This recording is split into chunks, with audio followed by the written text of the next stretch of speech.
यानी कि सफाई कर्मचारी के ऊपर एक अधिकारी का काम करता हो। क्या काम करता है? एक अधिकारी का। यानी कि आपके पास 100 सफाई कर्मचारी हैं तो 100 सफाई कर्मचारियों का आप एक अधिकारी होंगे।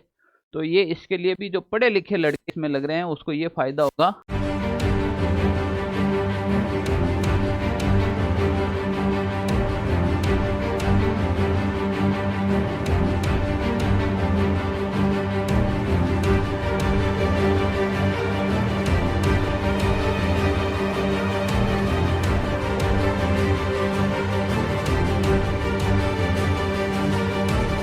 नमस्कार प्यारे विद्यार्थियों, राजस्थान के अंदर सफाई कर्मचारी की वैकेंसी आई है लगभग 24,000 पदों पर। बहुत बड़ी वैकेंसी है। काफ़ी विद्यार्थियों के क्वेश्चन हैं, काफ़ी विद्यार्थियों के डाउट हैं। क्या इसमें अनुभव प्रमाण पत्र कैसा चाहिए, वो किस प्रकार से बनेगा, तो हम बात करेंगे। अनुभव प्रमाण पत्र कैसे बनाना है, इसमें योग्यता क्या रहने वाली है, क्या इसमें प्रमोशन भी होगा या फिर सफाई कर्मचारी से रिटायर्ड होना पड़ेगा, या फिर इसका वेतन क्या मिलने वाला है, इसका जो सिलेक्शन की प्रक्रिया क्या रहेगी, क्या इसमें रिटन एग्जाम होगा या फिर नहीं होगा, क्या ये सीईटी के तहत होगी, कैसे होगी, संपूर्ण डाउट हैं वो आज इस वीडियो में चर्चा करने वाले हैं। तो इस वीडियो को स्क्रिप्ट नहीं करें, कंप्लीट देखें ताकि आपको कंप्लीटली जानकारी मिल जाएगी।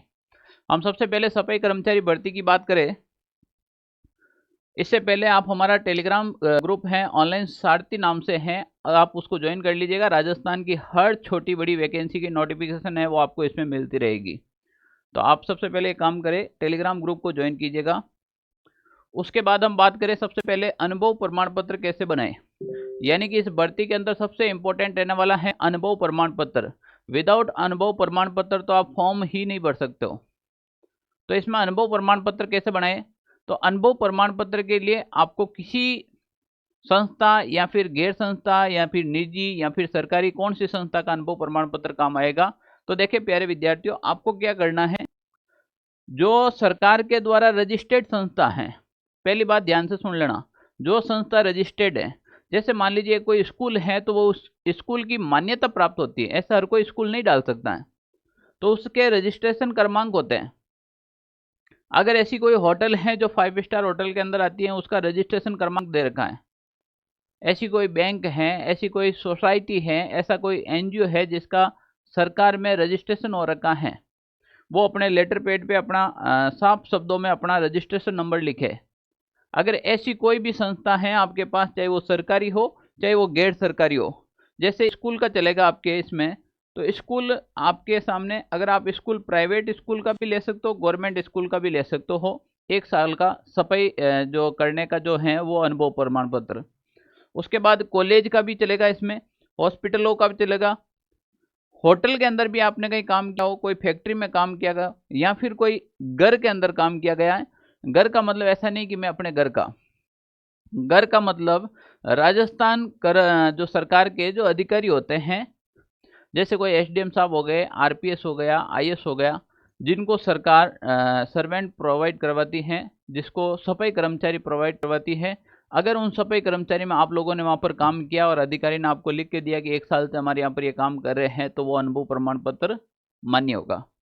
उसके बाद कोई बड़ी बड़ी दुकानें हैं, कोई मॉल हैं जो रजिस्टर्ड हैं संस्था, अगर उनके यहाँ कोई भी प्रमाण पत्र हैं तो आप इस भर्ती में वैलिड होंगे, आप फॉर्म भर सकते हैं।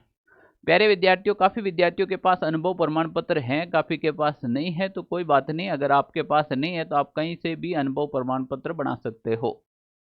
ये एक लीगल तरीके से बनाना है, लीगल प्रोसेस के तहत बनाना है। इसके ऊपर मैं एक पूरा वीडियो लेकर आऊँगा कि अनुभव प्रमाण पत्र नहीं है तो अब कैसे क्या बने। पर फिलहाल ये ध्यान रखें कि अगर आप में से कोई भी इन संस्थाओं में से कहीं पे भी आप काम कर चुके हो या कर रहे हो या करने वाले हो, तो यहाँ से आप सर्टिफिकेट बना सकते हो। यहाँ कोई अन्य स्थानों पर नियमित रूप से साफ सफाई करने का न्यूनतम 1 वर्ष का अनुभव प्रमाण पत्र है, यानी कि 1 साल का आपके पास अनुभव प्रमाण पत्र होना चाहिए। कहीं से भी बनवा सकते हो, बस संस्था रजिस्ट्रेशन होनी चाहिए, वो संस्था रजिस्टर्ड हो, उसी का प्रमाण पत्र आपके काम आएगा। उसके बाद सेकंड क्वेश्चन आपके माइंड में, सबके माइंड में ये रहता है कि सर इसमें एक चरित्र प्रमाण पत्र चाहिएगा, उसकी क्या प्रोसेस रहेगी। अभ्यर्थियों को राजपत्रित अधिकारी या नगर पालिका के अध्यक्ष या विधानसभा परिषद के सदस्य या संसद सदस्य जो उसका संबंधी नहीं हो से 2 चरित्र प्रमाण पत्र प्रस्तुत करना है, जो कि 6 माह की अवधि में जारी किए गए हो। यानी कि मैक्सिमम 6 माह से पुराने नहीं होने चाहिए। राजपत्र अधिकारी का मतलब होता है कि कोई भी गवर्नमेंट सर्वेंट जो फर्स्ट ग्रेड हो, लेक्चरर हो, उनका चरित्र प्रमाण पत्र चल जाएगा। अगर वो नहीं है, आपके नगर पालिका लग रही है तो नगर पालिका अध्यक्ष का चला सकते हो। आपका वार्ड पंच है तो वार्ड पंच का चल जाएगा। आपके कोई विधायक है तो उसका चल जाएगा, कोई सांसद है तो उसका चल जाएगा। बस ये ध्यान रखना, आपके फैमिली रिलेशन का कोई भी आदमी नहीं होना चाहिए। आपके फैमिली का कोई भी आदमी नहीं होना चाहिए। आप दूसरा किसी का भी चरित्र प्रमाण पत्र 2 बनाने होंगे आपको, इसके अंदर ध्यान रख लेना। 6 माह से ज़्यादा पुराना नहीं होना चाहिए। वेतनमान क्या होगा? राज्य सरकार द्वारा 7वें वेतन आयोग के अनुसार सफाई कर्मचारी का वेतनमान पे मैट्रिक्स लेवल 1 निर्धारित है। परिवीक्षा काल में मासिक नियत पारिश्रमिक राज्य सरकार के अनुसार देय होगा। यानी कि अगर इसके वेतन की बात करूं मैं, तो सबसे पहले जब आप लगेंगे तो आपका जो बेसिक पेमेंट होगा वो बनेगा आपके 12,400 रुपये। यानी कि आपको लगते ही कितना पेमेंट मिलेगा? 12,400। 2 साल का आपके जब भी प्रोबेशन पीरियड कंप्लीट हो जाएगा, 2 साल की आपके ट्रेनिंग कंप्लीट होने के बाद ये पेमेंट आपको मिलेगा। टोटल सैलरी फिर मिलने वाली है आपको 24,500 रुपये। तो मेरे प्यारे भाइयों, मेरे प्यारे विद्यार्थियों, 24,500 यानी कि महीने के 25,000 रुपये आपकी सैलरी कम नहीं है सफाई कर्मचारियों के लिए। ठीक है ना? तो देखो भाई, स्टार्टिंग में तो आपको 12,500 मिलेंगे और उसके बाद आपके जैसे ही ट्रेनिंग कंप्लीट होगी तो लगभग 25,000 रुपये आपको इसमें सैलरी देखने को मिलेगी। अब चयन प्रक्रिया क्या होगी? तो नगरीय निकायवार विज्ञप्ति पद है तो पात्र अभ्यर्थियों का चयन प्रक्रिया निकाय स्तर पर लॉटरी प्रक्रिया से होने वाली है एवं प्रायोगिक परीक्षा के माध्यम से। यहाँ पर परीक्षा का भी उल्लेख कर रखा है। अब देखो प्यारे विद्यार्थियों, इसमें क्या होगा कि कमेंट मतलब फॉर्म बहुत ज़्यादा आएंगे। हर कोई प्रमाण पत्र रखता है अपने पास, हर कोई प्रमाण पत्र बना सकता है अपना, या हर किसी के पास प्रमाण पत्र बना हुआ है। तो इसमें क्या है कि फॉर्म ज़्यादा आएंगे। फॉर्म ज़्यादा आएंगे तो क्या करेंगे? मान लीजिए कहीं पे पोस्ट आ रही 100 और फॉर्म आ गए 50,000, तो फिर क्या करेंगे? एग्जाम वाला इसमें सिस्टम है नहीं। तो इसमें सबसे पहले देखें फॉर्म भर कौन सकता है। इसमें फॉर्म हर कोई विद्यार्थी भर सकता है। वह कैंडिडेट, वह व्यक्ति जिसकी उम्र 18 वर्ष हो गई है, यानी कि वो 18 वर्ष का हो गया है और जिसकी मैक्सिमम उम्र 40 साल है। चाहे वो पढ़ा लिखा है, चाहे वो नहीं पढ़ा लिखा है। सुन लो, कान ध्यान से सुन लो। चाहे वो पढ़ा लिखा है, चाहे वो नहीं पढ़ा लिखा है, वो फॉर्म भर सकता है। तुम भी भर सकते हो, तुम्हारे पिताजी भी भर सकते हैं, तुम भर सकते हो, तुम्हारे ताऊजी भी भर सकते हैं, तुम्हारी ताई भी भर सकती है, तुम्हारी माताजी भी भर सकती है। कोई भी फॉर्म भर सकते हैं जिसकी उम्र 18 से 40 साल के मध्य हो। उसके उपरांत भी 40 साल के बाद जैसे कैटेगरी के हिसाब से और छूट भी दे रखी है। और क्या दे रखी है? छूट भी दे रखी है। किसी को 5 साल, किसी को 10 साल। उसके बाद कोई भी महिला अगर वो विधवा है या फिर वो तलाकशुदा के अंदर आती हैं, तो उस महिला की उम्र सीमा में कोई भी प्रकार का मैक्सिमम दायरा नहीं होगा। यानी कि वो लास्ट जब रिटायर्ड होती हैं उससे 1-2 साल पहले की होनी चाहिए। तो उनका कोई भी उम्र से मामला नहीं है, वो फॉर्म लगा सकती हैं।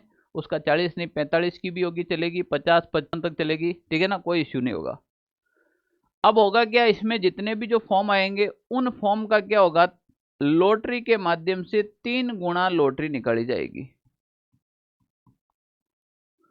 लॉटरी करेंगे, पर्ची डालेंगे, पर्ची के माध्यम से जैसे मान लीजिए 100 पद हैं तो उनकी 300 पर्चियां निकालेंगे। तो पहली बात तो आपकी इसमें किस्मत भी काम करनी चाहिए। 300 लॉटरी आ गई आपके, यानी कि इसमें 3 गुना निकल गए। तो मान लीजिए जैसे 100 पद की 3 गुना का मतलब होता है 300 कैंडिडेट के फॉर्म ले लिए। अब हमें लेने इसमें से केवल 100 ही लेने हैं।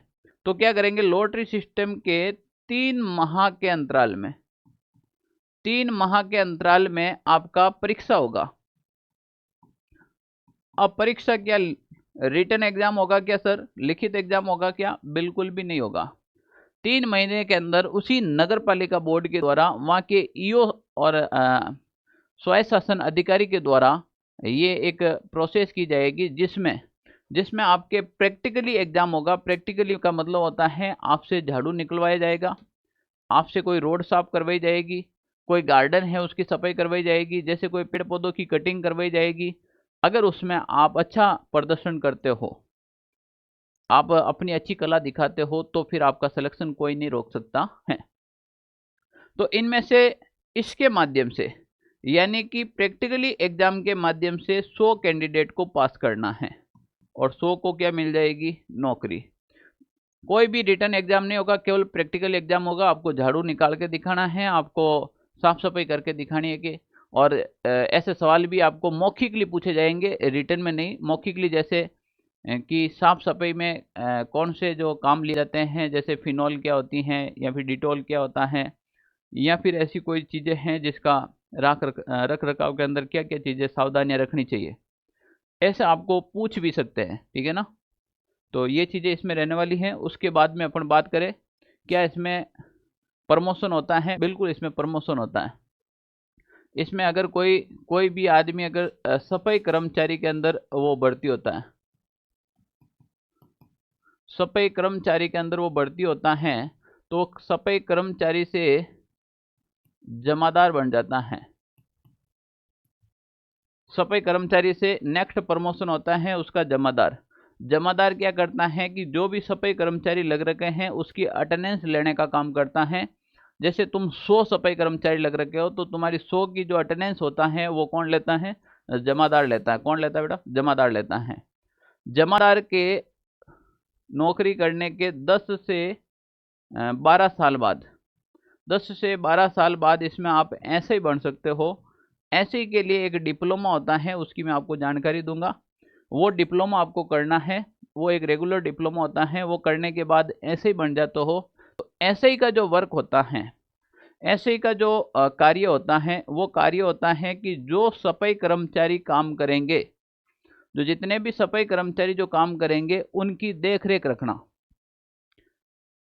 उनकी कोई शिकायत आती है तो उनकी सुनवाई करना। मान लीजिए किसी मोहल्ले के अंदर 2 सफाई कर्मचारी भेज रखे हैं, तो वो सफाई करके आए या नहीं आए, वो पूरी उसकी जवाबदारी होती है।